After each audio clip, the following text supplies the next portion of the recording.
We have been recording Cry Club, and they're a rock pop outfit. So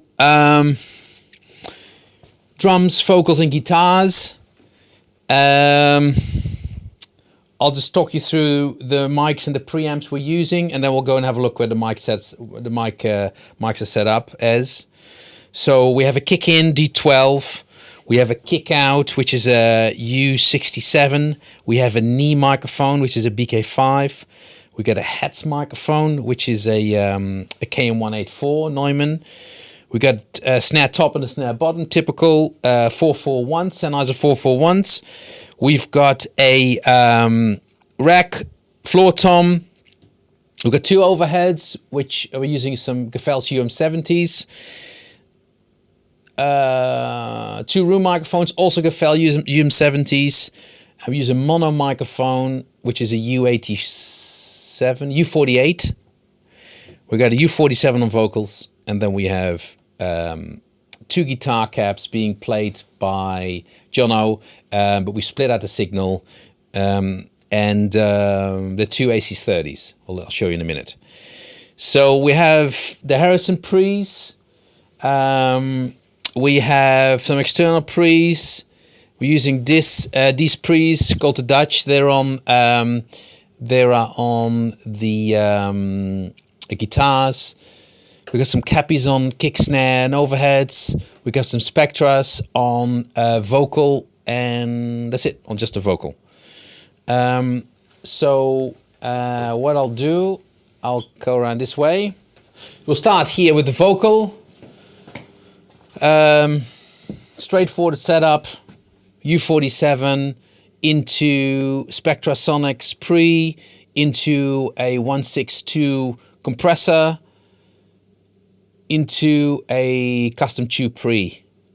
Heather was singing is quite bright. Put a little bit of EQ on it, just to help her a little bit, and the tube sort of rounds it off a little bit, and with the tube microphone. So this is her spot. And then in here, we go to the amps here. We got the amps set up, as you can see, split out, two AC30s. We tried different preamplifiers, different microphones. We have a M160 on this cab, although there's a 409 here, but that was just trying out to see what's the right tone. And then we have a 409 here on this cab.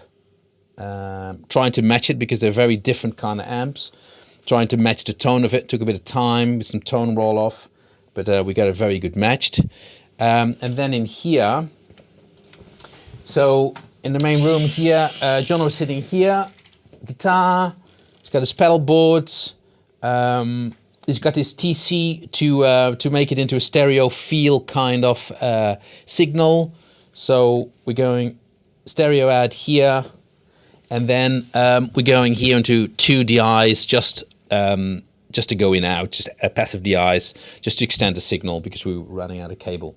I think that's this on this end, and then on the drum side here we have the drums. It took a little bit of tuning, a little bit of fiddling. Drums are always quite involved. There's just a lot of things to think about, resonance and the tuning of the drums. Where do you set them in the room, the different microphones. As you can see here, we have the 67 outside kick. There's a lot of sub in this kick, so we were a bit further away, capture a lot of sub. So then this is the mono mic I was talking about, the U48. It's a great way to get a lot of resonance on the kick drum. Kick in often just gives you a really resonance kind of drum sound with not a lot of color. As soon as you come outside the drum, you get a lot of resonance, a lot of color on it. Which not resonance, you get a lot of color, a lot of tone on the kick drum. So then, typical 4-2-1 on the rack tom. Okay, you see this one here. We have the BK5 just looking straight down. You get a lot of beta, a lot of tone again, a lot of attack from the beta. Then Let's see the two overheads here, the two Gefäls UM70s. They go into the Cappy Pre's.